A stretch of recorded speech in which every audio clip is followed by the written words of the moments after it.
Hello friends, welcome to this session. The first topic that we are going to talk about in this new series is the topic of binary linear classifiers. Okay, binary linear classifiers. So let's see what binary linear classifiers actually are. Okay, but before that, let us talk briefly about what the classification problem actually is, right? So now in the previous series, we spent a lot of time talking about the classification problem. And what I'm going to do here though is very quickly summarize what the classification problem is. Okay.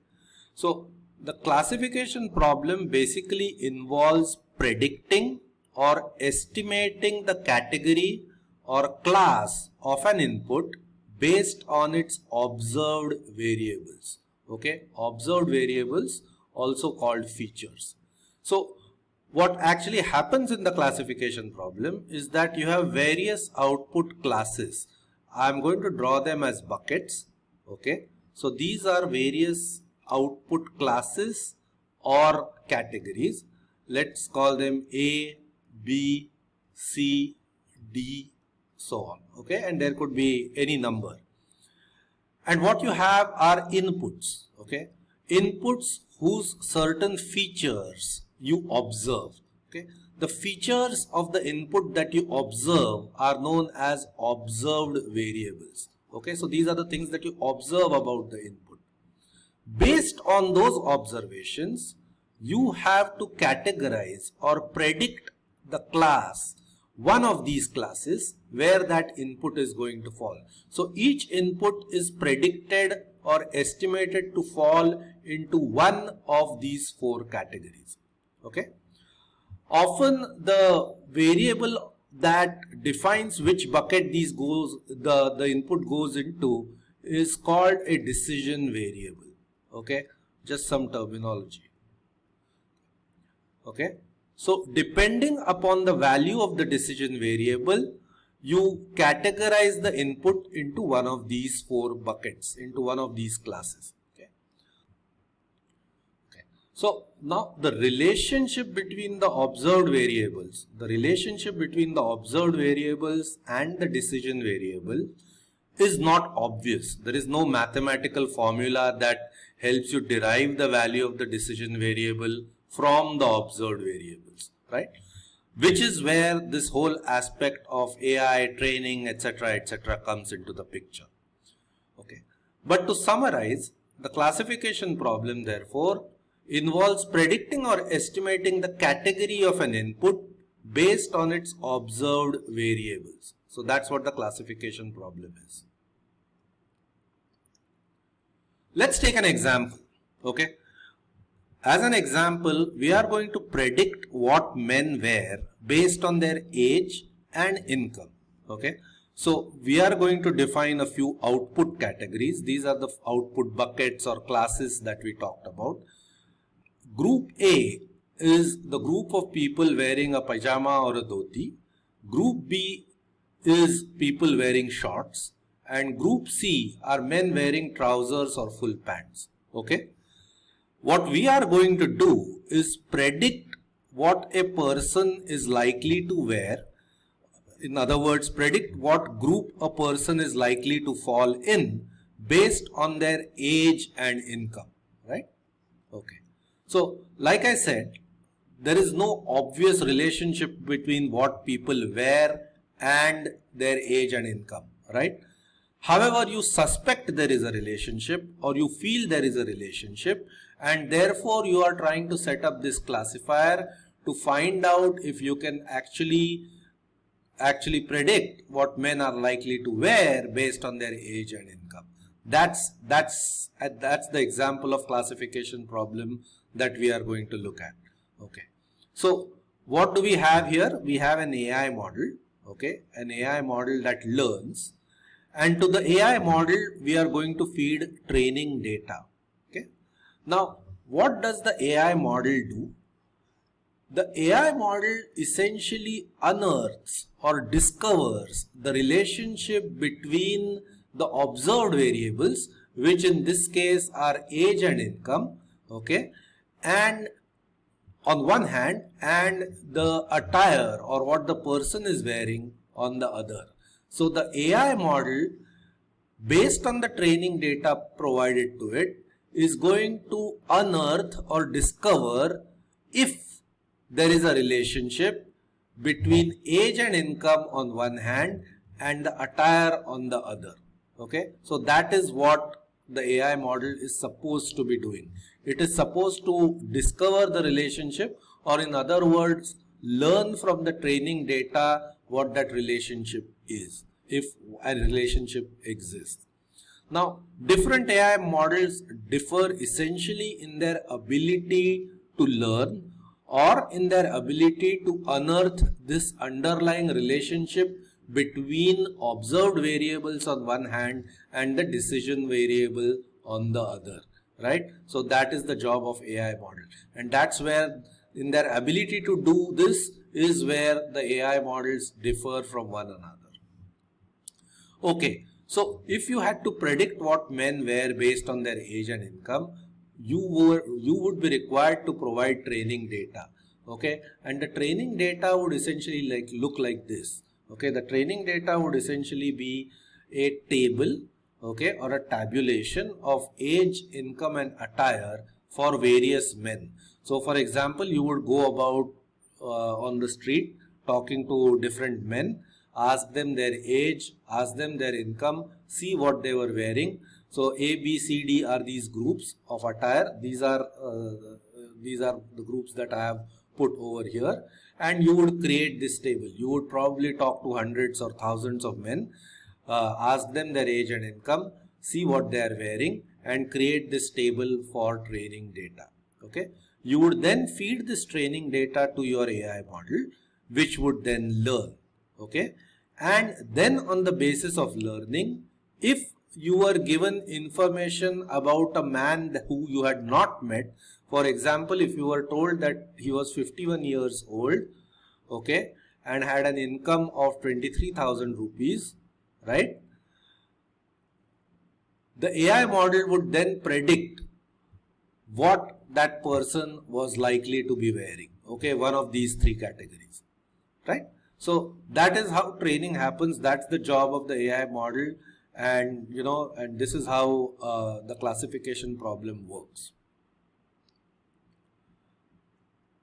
So to summarize, the overall AI approach to classification is to feed a AI model with lots of examples, also known as training data, and thereafter, on the basis of the training data, the AI model can then predict the class or category of a test input that you give it.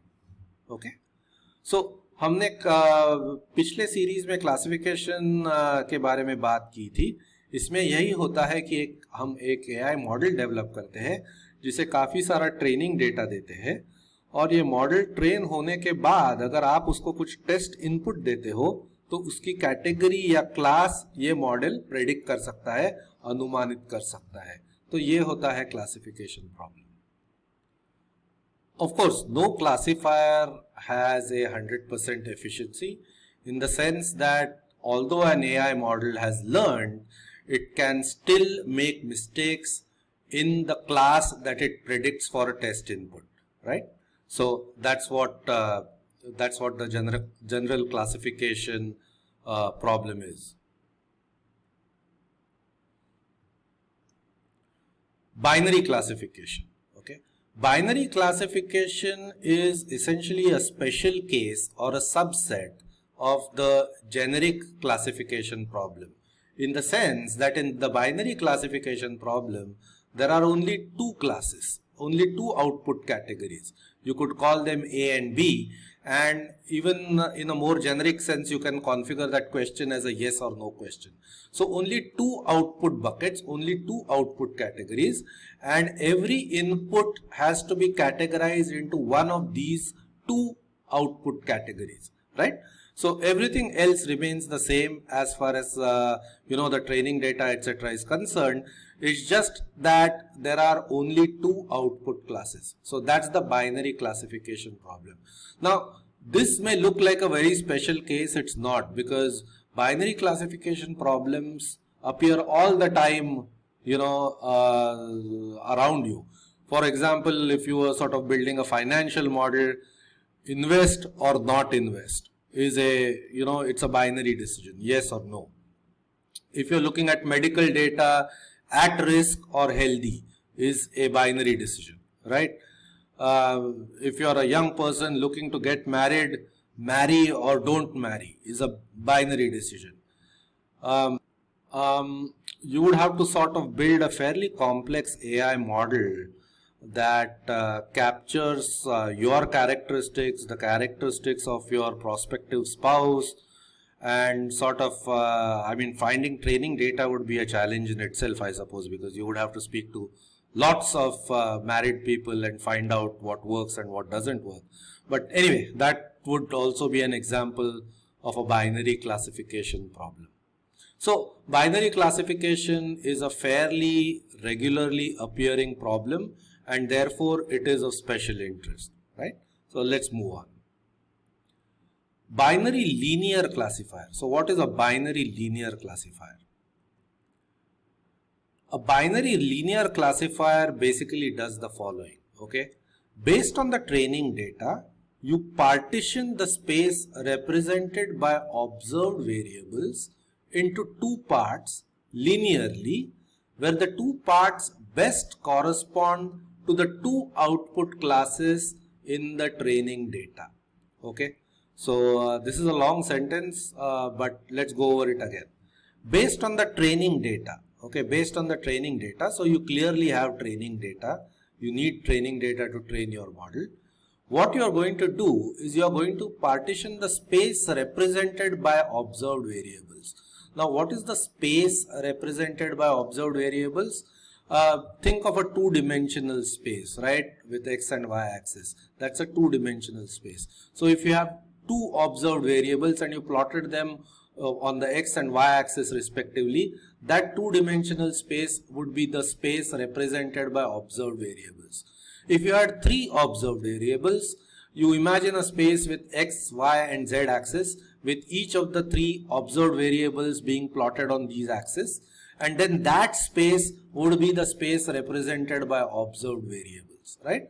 Now, each training data point, each point in the training data is a point in the space represented by the observed variables, right? Because each training data point has values for the observed variables and can therefore be plotted as a point in the space represented by these observed variables. So the space represented by observed variables, and what you want to do is partition that space. Partition that space into two parts. Make two parts. Divide that space into two parts linearly. Linearly, I'll explain what it means. Where the two parts best correspond to the two output classes in the training data. So, like I said, the training data, each point in the training data can be represented as a point in this space of observed variables, and some of these points in the training data correspond to one class, some of them correspond to the other, and you sort of want to divide this space into two parts where a bulk of the points in one class fall on one side and a bulk of the points in the other class fall on the other side of this partition. Okay, so I'll repeat this. Based on the training data, the binary linear classifier based on the training data partitions the space represented by observed variables into two parts linearly, where the two parts best correspond to the two output classes in the training data. Okay, I want to demonstrate this with an example. Okay, here is an example in two dimensions. Okay, so what we have done here is considered a problem where you want to predict whether a person wears glasses, or does not wear glasses, depending upon their age and monthly income. Okay, so this is a binary classification problem. Either a person wears glasses means spectacles like these, or the person does not wear glasses. and we want to find out if we can predict whether the person wears glasses or does not wear glasses based on observations of their age and income, right? Okay.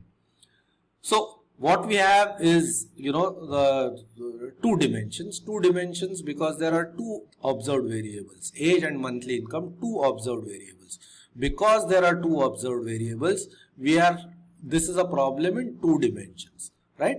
Now this two-dimensional plane that you are seeing with monthly income plotted on x-axis and age plotted on the y-axis, for each of the points in the training data, the points that you see on this graph are all points in your training data. For each point in the training data, we sort of plot that point for the monthly income and age and color it based on whether the person is wearing glasses or not, right? So all the yellows are in one category, all the blue dots are in another category. So I hope you understand how these points have been plotted, but for those of you who would have not understood this, if you want to consider this point right here, this is a person whose income was approximately 26,000 rupees and whose age was probably 37 years, right? And this person wore glasses. So you draw a yellow dot over here, with x coordinate equal to 26 and y coordinate equal to 37, right?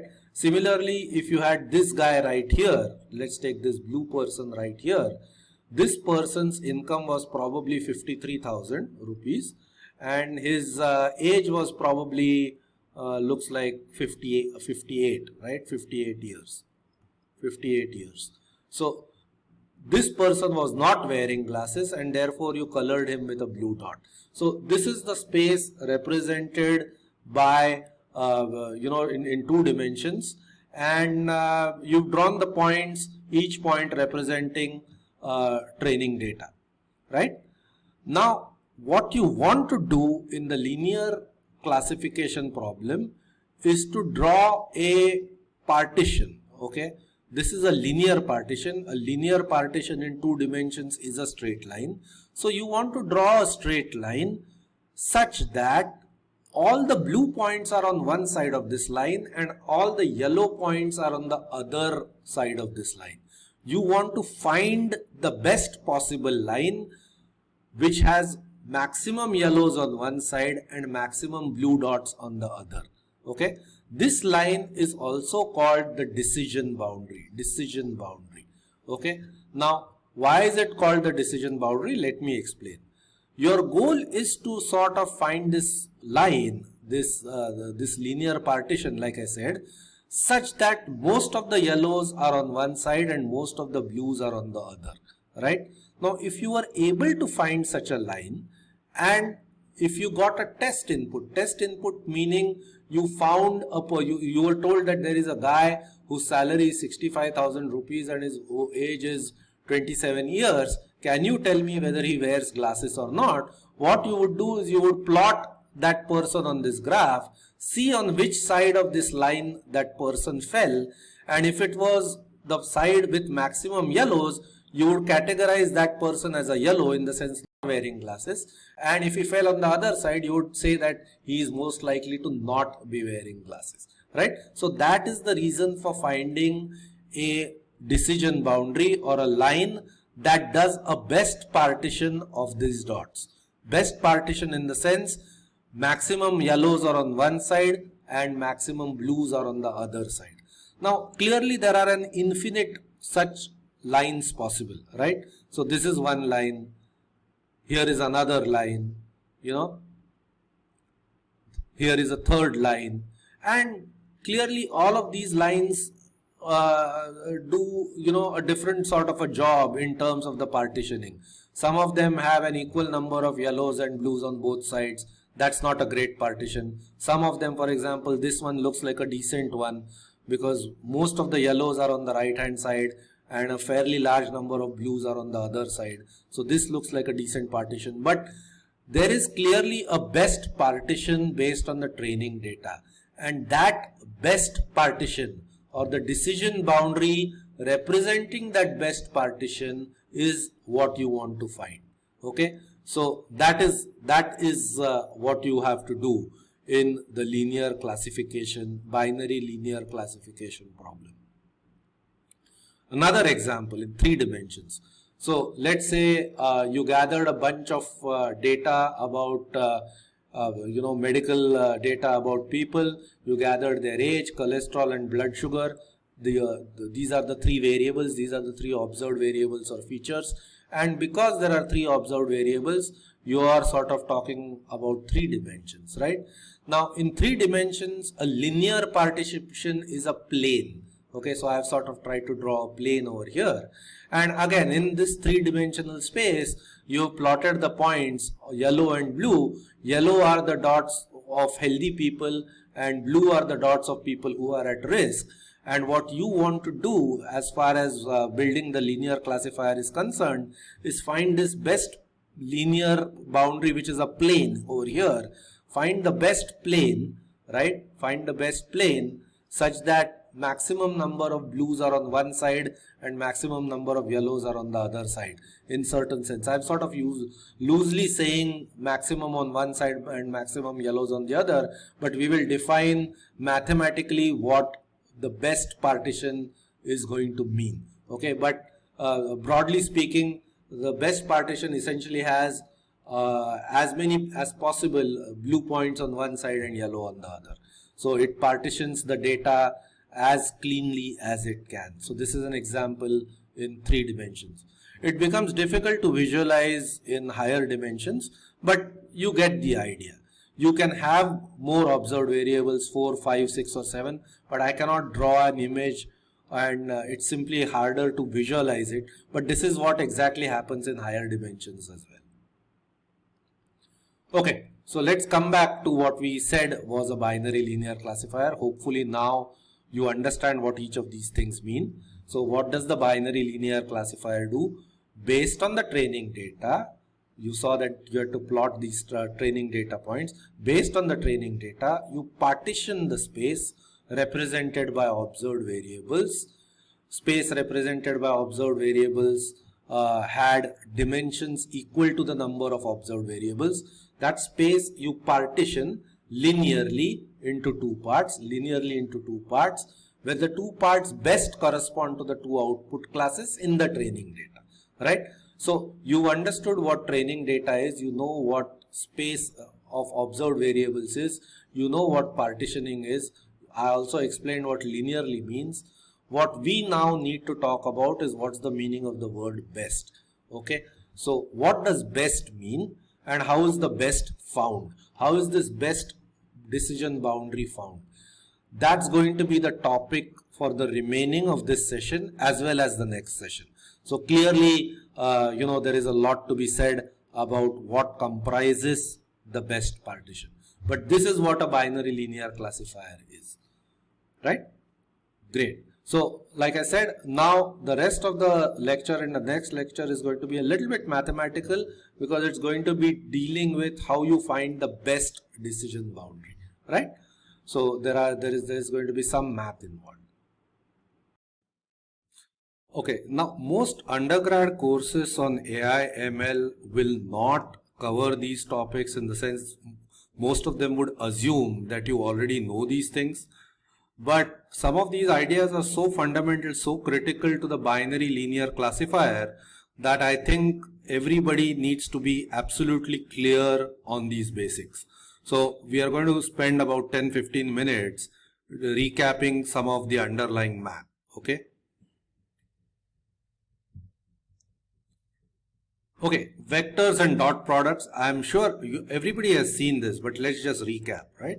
So let's say vector V1 is A1i, B1j, C1k, and vector V2 is A2i, B2j, C2k.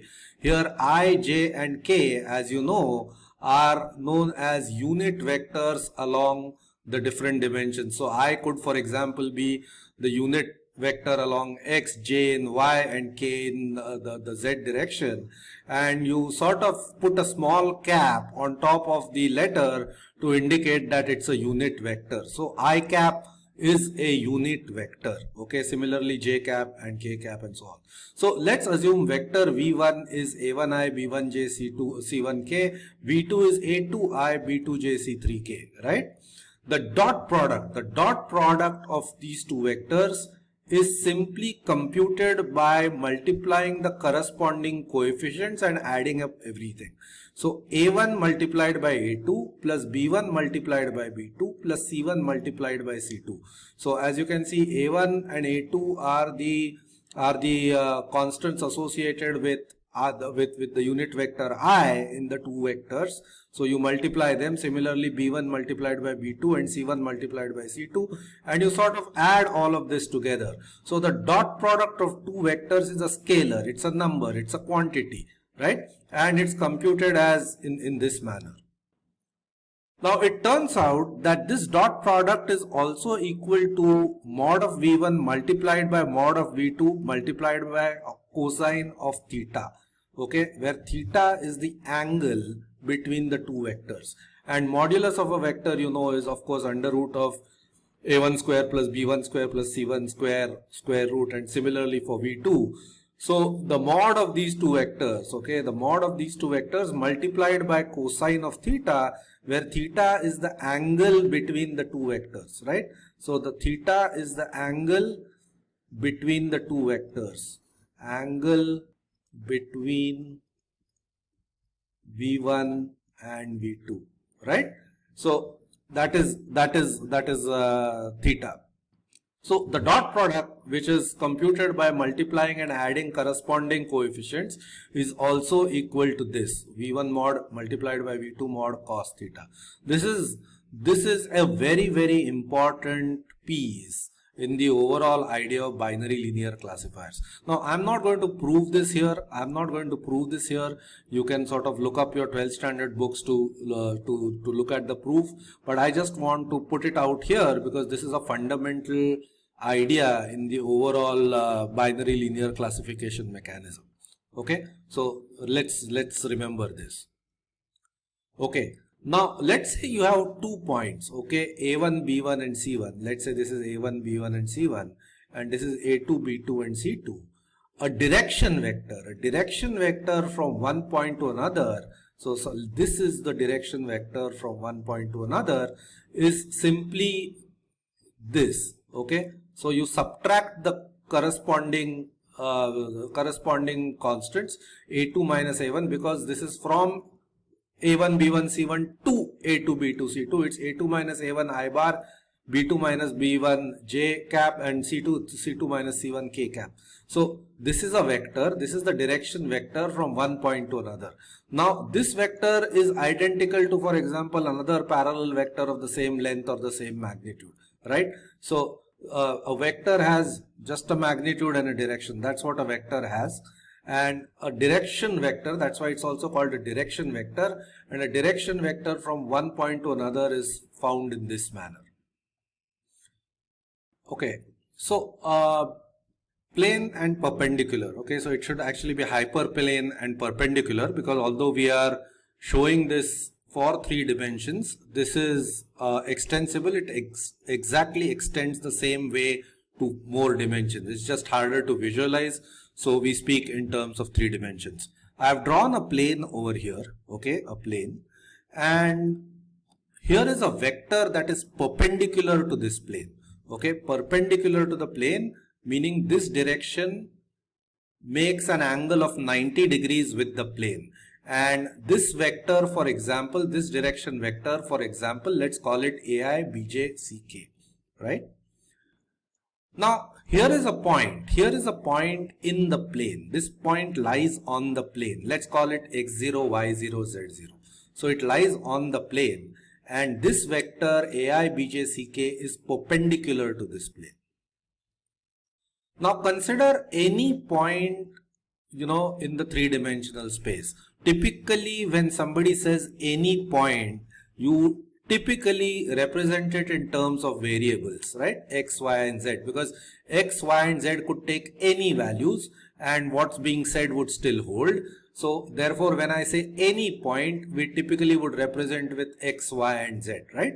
So x, y and z denotes any point in the space. Okay. Here is a vector from the point x0, y0, z0 which lies on the plane to this point x, y, z, which could be any point. Okay. Now, this vector from x0, y0, z0 to x, y, z, like we have seen, can be represented as x minus x0i plus y minus y0j plus z minus z0k, right? This we just saw in the previous slide. Now the dot product of this vector, and this perpendicular vector would be x minus x0 into a, y minus y0 into b, z minus z0 into c. Like I said, you take the corresponding terms. So terms corresponding to I, you take them and you multiply them. Similarly, you take the terms associated with j and multiply them with and so on and so forth and add all of them together. So this is the dot product of this vector from this point to a random point x, y, z and the perpendicular to the plane. This is the dot product. So I have sort of just simplified it. This works out to be ax plus by plus cz minus ax0 plus by0 plus cz0, right? Now this part is a constant in the sense it does not depend upon x, y and z, right? So x, y and z could be anything.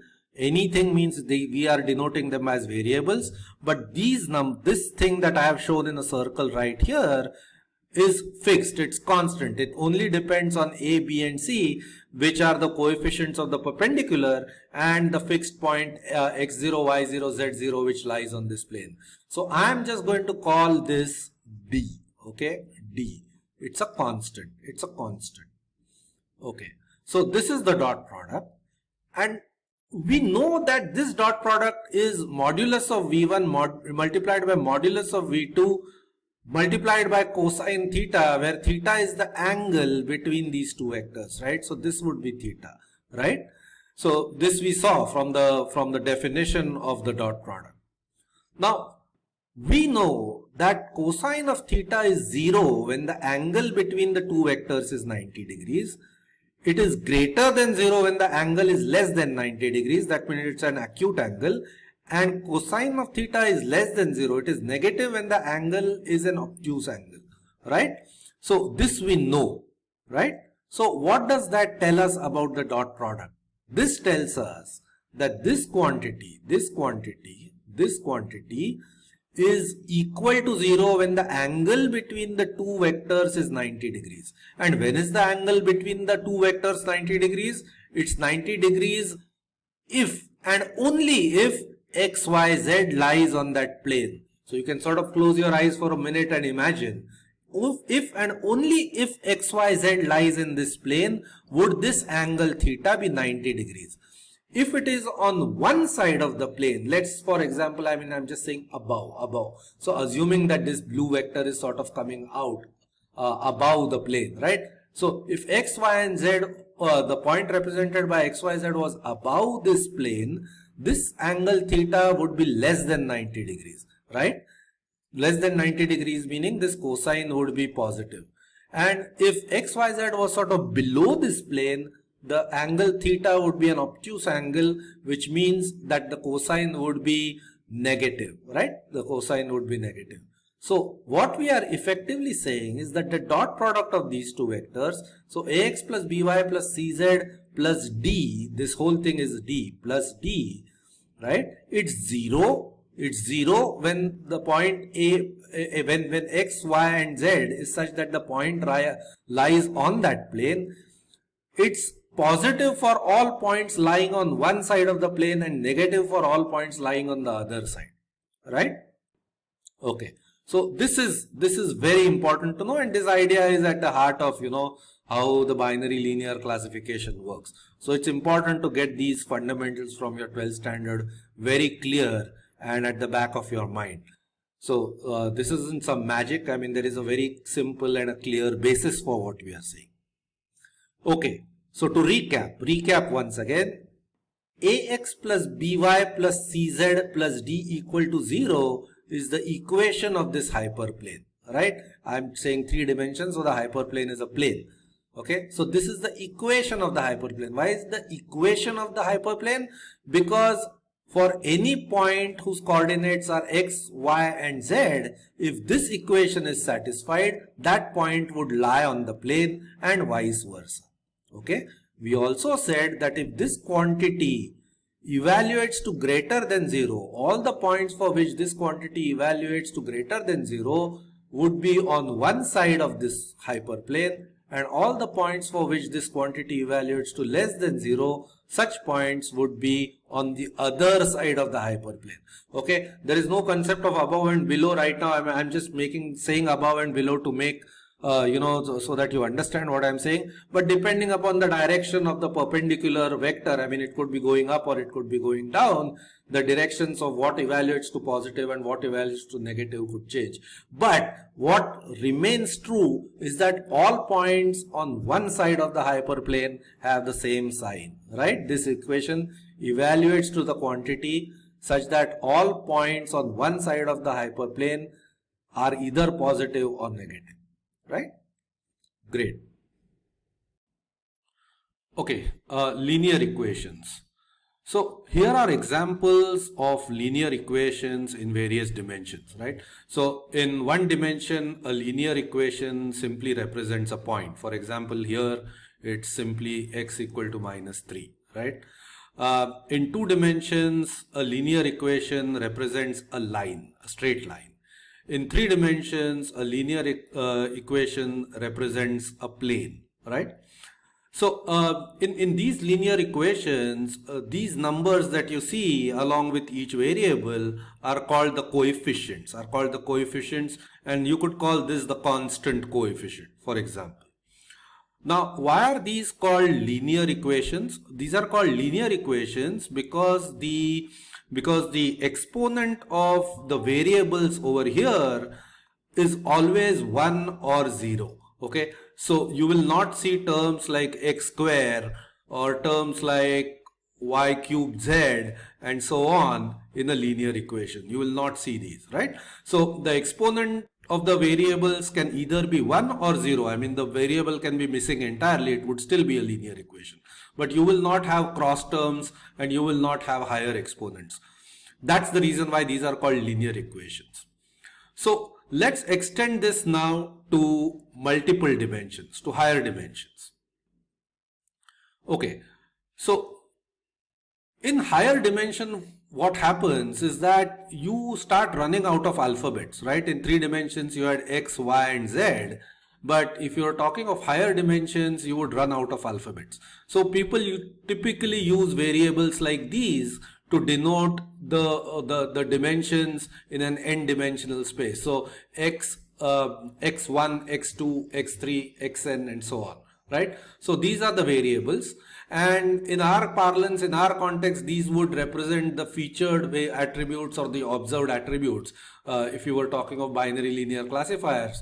But these are essentially the variables, okay? And the corresponding coefficients, we are also going to call them weights, are represented by W1, W2, W3, Wn, and so on, and the constant being W0. So the equation of a hyperplane in n dimensions, in arbitrary n dimensions, looks like this: W1 x1, W2 x2, Wn xn plus W0 equal to 0, right? So you multiply the corresponding coefficients with the corresponding variables, add everything up together, add the constant coefficient equal to 0. So this becomes the equation of a hyperplane. This becomes the equation of a hyperplane in n dimensions, okay? You can see why we've introduced the word or terminology weights, right, for the W's, because you can sort of imagine that W1 is the value by which the variable x1 is being boosted up, right, and so on for x2, xn, and so on and so forth. So these are the corresponding weights. These are also called the corresponding weights for the variables. Okay. I'm going to introduce some vector notation here. Okay. I'm going to write this equation of a hyperplane as this bold. Okay. So here, W, for example, would be the vector. This is the bold W. This would be the vector of small w1, small w2, and so on, going all the way to small wn, right? So we put these in a vector and called it capital bold W. Similarly, the vector x would comprise small x1, small x2, all the way to small xn. We put these in a vector, right? And W transpose x would exactly be this plus the constant equal to 0. So this is how you write the equation of the hyperplane in n dimensions in vector notation. Okay. Note here that W is actually the direction vector perpendicular to the hyperplane. Okay, so this W here is the direction vector perpendicular to this hyperplane, where this is the equation of the hyperplane, the vector W is the direction vector perpendicular to the hyperplane. And why is that the case?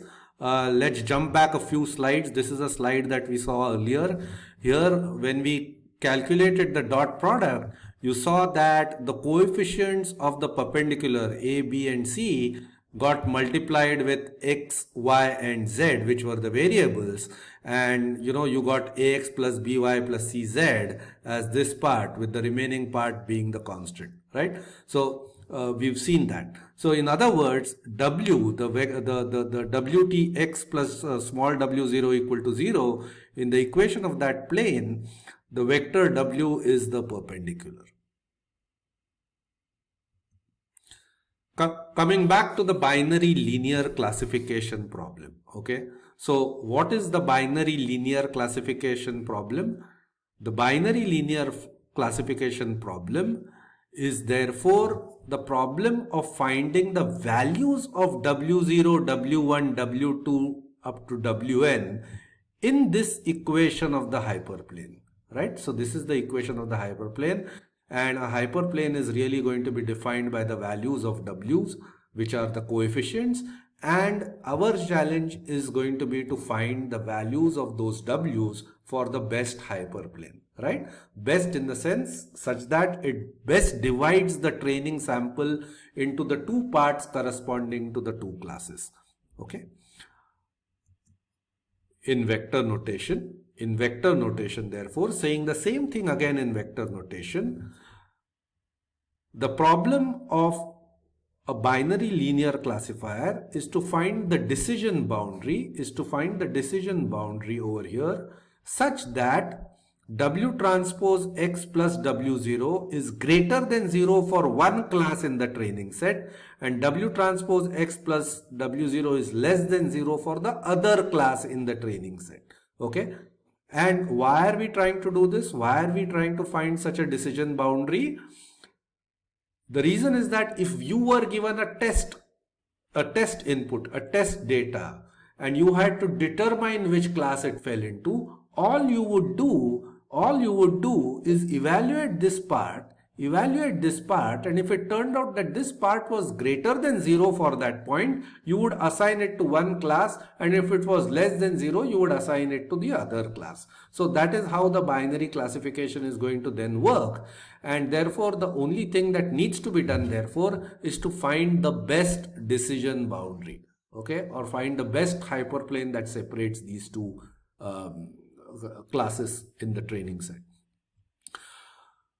I keep saying best, I keep saying, greater than 0 for one class, less than 0 for other class. I mean, in practical scenarios, you're not going to have a clean division. Okay. So therefore we use words like best, so on and so forth. We will formalize this in a subsequent lecture, but by and large, you want all the points in the training set of one class to be on the one side and the other to be on the other side, right? So in practical scenarios, this is going to be by and large, it's not going to be a clean separation.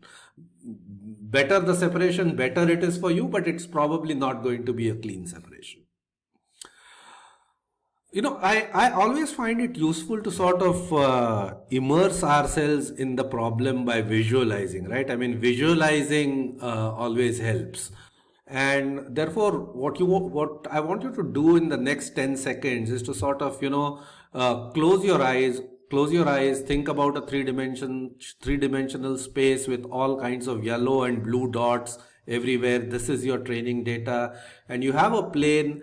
And what you're going to try and do with this plane is going to try and move it up and down or back and forth and tilt it a little bit and then move it again, and try to sort of move this around so that maximum yellows are on one side and maximum blues are on the other side, right? I mean, sort of if you mentally play that game, the operations you are allowed to do is move this plane up and down parallelly, tilt it, so on and so forth, right? So that's exactly what you're going to do mathematically, and we will try to explain to you how that happens mathematically in a subsequent lecture. But let's understand what you can do with this plane to get the best separation, right?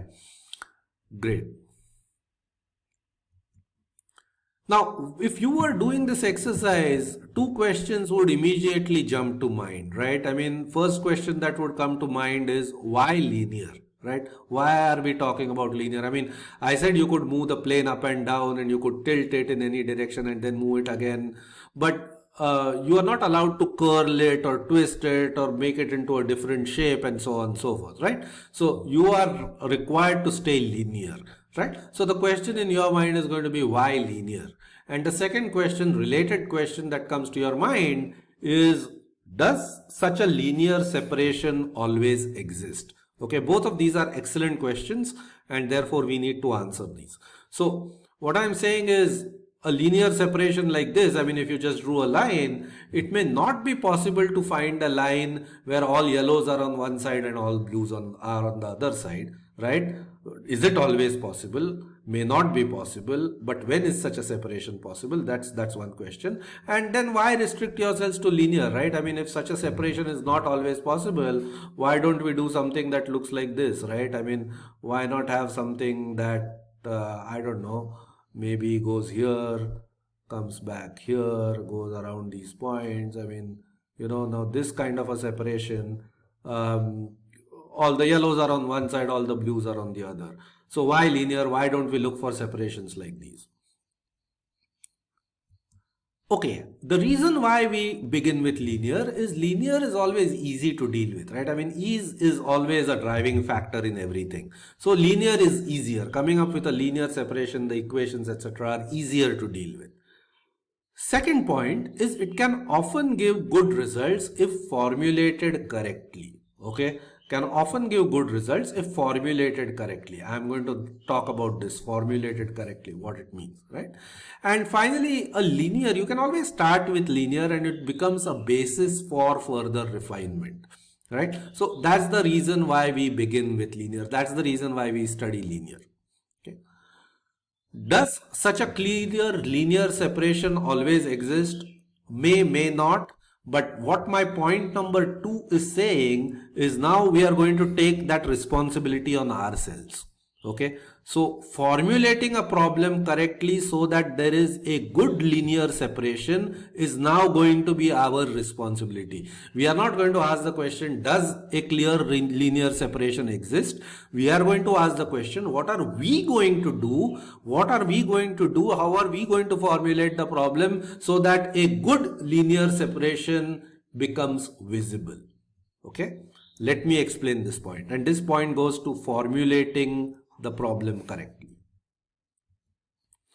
Okay, here is an example. Okay, I want to demonstrate the fact that formulation of the problem and the choice of variables is critical. Okay, and let me explain this with an example. So here you have a two-dimensional space. On one side I have plotted observed variable 1. On the other side, I have plotted an observed variable 2, and the blues and the yellows are the two classes in the training data. Okay. Now, try as you might, you will not be able to come up with a linear separation. Okay. Try to draw a line where all yellows are on one side, all blues are on the other. You will not be able to do it, right? I mean, nothing works, right? So, what do we do? If we observe one thing, however, right, if we observe something, you will notice that a circular separation like this can give a clean division between the yellows and blues, right? So, what if instead of observed variable 1 and observed variable 2, if the variable that we dealt with was the distance from the origin. Now, distance from the origin, there is this 0 over here. So, the origin is somewhere over here. There's 0 of the x-axis over here. So, origin is probably somewhere over here, right? So, if your origin was somewhere over here, and if you took distance from the origin as your variable instead of the observed variables, you could probably have excellent separation, right? Okay. So, if you took distance from the origin as a variable, you would end up with a clean separation where all the yellows are further away and this is 0. All the blues are close by and all the yellows are further away. You would have excellent separation. So, now this is an important point and not always discussed in lectures on binary linear classifiers. This point is as follows. You may have to derive the feature variables from the observed variables so that the two classes have better linear separation. Okay, let me repeat this. You have observed variables in your training data. So your training data, you captured the age, the salary, whatever of that individual, the attire they were wearing. These were your observed variables, your raw data, right? The raw variables. Let's call them the observed variables, right?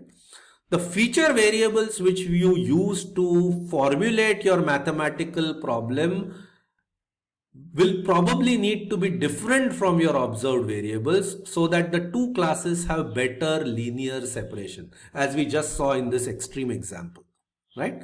So the feature variables hereafter are going to be the variables that are a part of our mathematical equations and that we use in our mathematical formulation of the problem.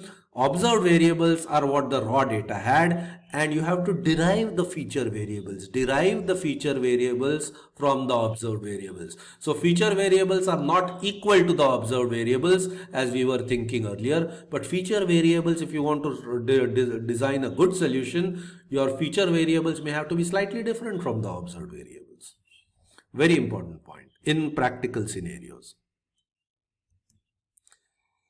Okay, I want to conclude this session here and let me just summarize what we have done so far. I mean, we introduced the binary linear classification problem, right? And here is what we looked at.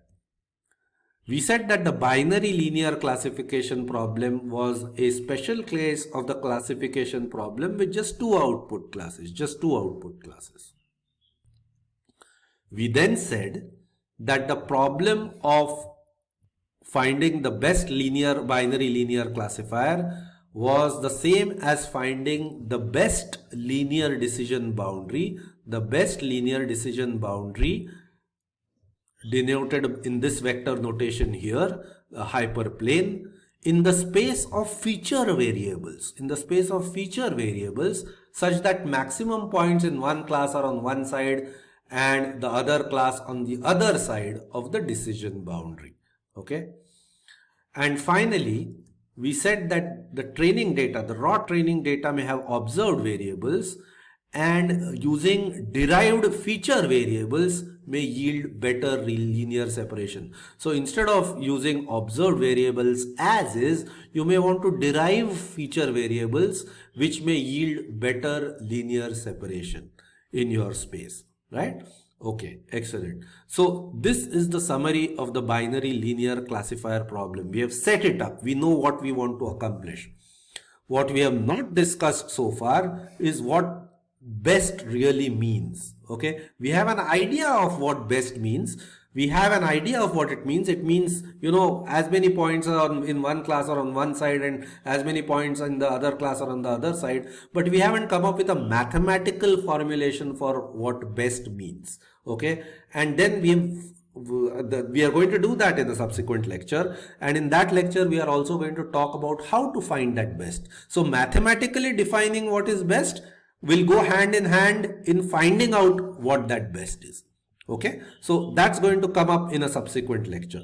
But before that, the very next lecture is going to actually focus on a real life example. Okay, so we are going to talk about a real life example in the next lecture. We will go through exactly the steps that we went through right now. We will formulate a real life example, and then in the subsequent lecture we will deal with the definition of best and how to arrive at that best. Right? Excellent. So that's the summary of what we've done in this session. Okay, and I will see you again. Thank you.